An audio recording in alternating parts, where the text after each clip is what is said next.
The Bleach, Chapter 541. The Sword and Me.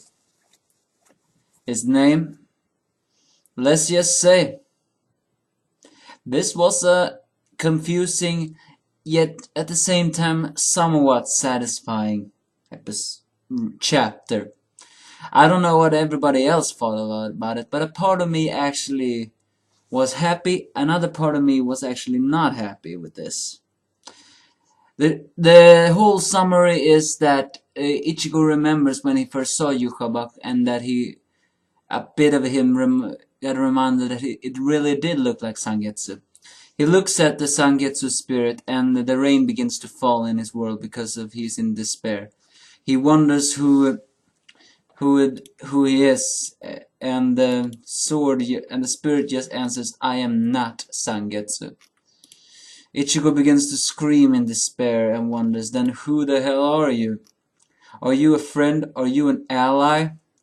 And the so-called Sangetsu spirit says, I am neither ally nor enemy. I am your Quincy power. And then he begins to talk on that saying that he may have lied on who he was, but he has not lied on that he always wanted to help Ichigo. Oh yeah, he mentioned that I am and I am not Yuhabach, the Quincy King. So that he begins to say the only time he lied to Ichigo was when he said his name was Sangetsu, which means he stole that from his real Sanpakto spirit.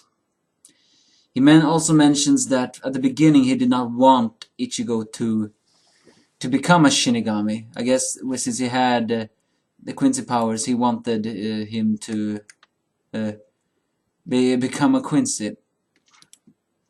But Ichigo's growth spurt and what he learned made him change his mind.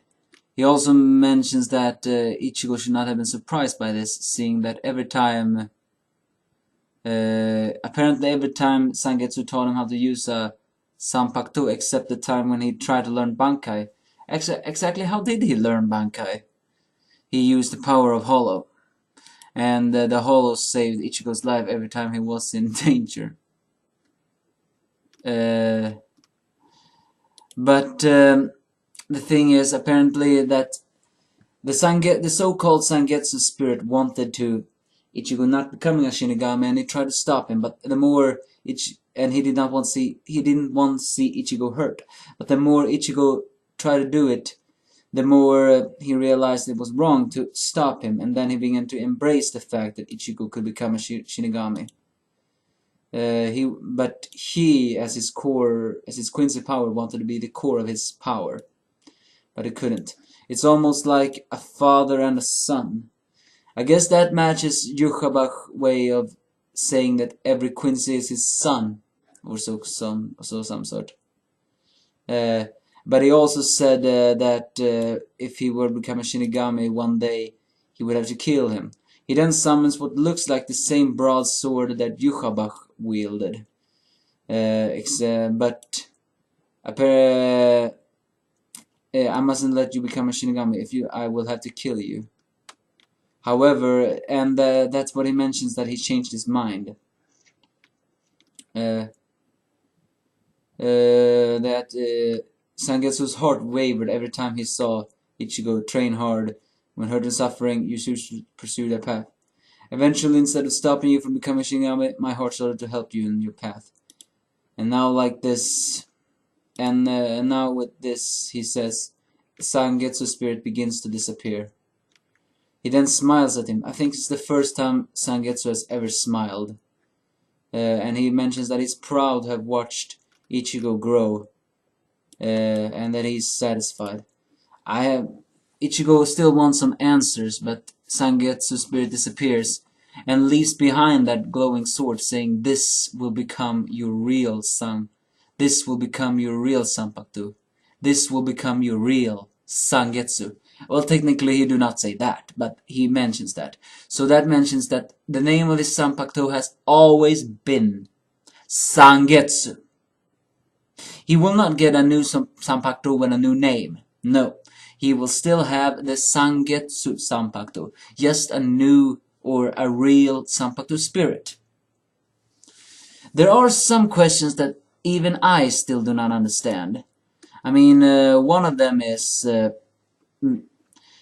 how did the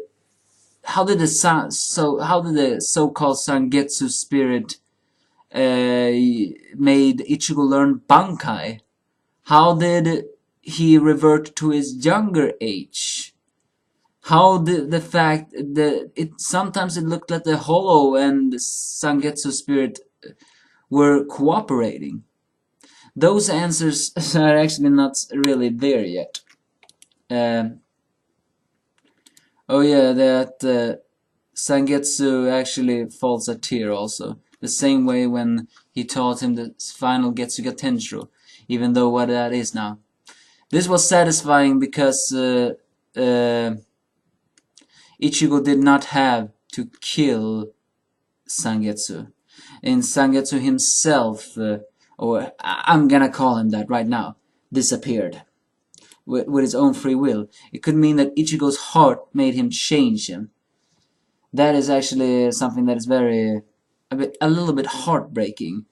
And it's almost the way Sangetsu spirit talks, like he has seen Ichigo as his son or whatever. And that is the actually sensitive part. But I gotta say, this new Sangetsu sword, it looks cool.